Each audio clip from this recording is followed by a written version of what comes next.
JP, may pahayag na ba yung MMDA hinggil dito sa kinikwestiyong delayed flood control projects?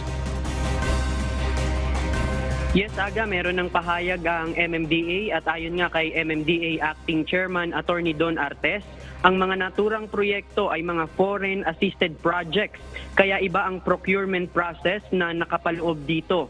At ang panahon niya ng implementasyon ng proyekto na kinwestiyon ng Commission on Audit ay mula 2018 hanggang 2022.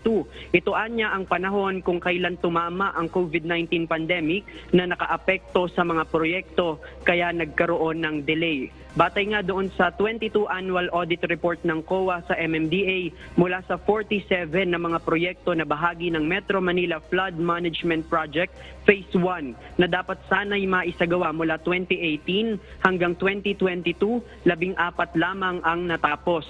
Mula naman sa 33 projects na hindi natapos, 4 lamang ang ongoing projects, habang 29 pa ang hindi nasisimulan. Ang mga naiwang proyekto nagkakahalaga ng nasa higit 800 million pesos. Tiniyak naman ng MMDA na tututukan ng MMFMP Project Management Office ang mga proyekto sa loob ng itinakdang panahon.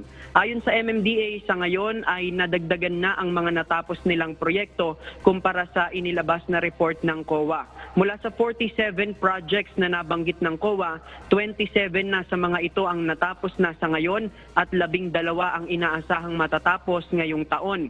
3 ang nasa procurement process habang mayroong 5 proyekto ang inabandona na dahil hindi na kinakailangan. Binigyang diin pa ng MMDA na ang World Bank mismo ang nagbigay ng kanilang marka na satisfactory rating sa mga proyekto at nagbigay ng rekomendasyon na i-extend ang mga ito o ang mga proyekto hanggang 2 taon. Yan muna ang ating latest live mula dito sa Caloocan City. Balik sa iyo, Aga.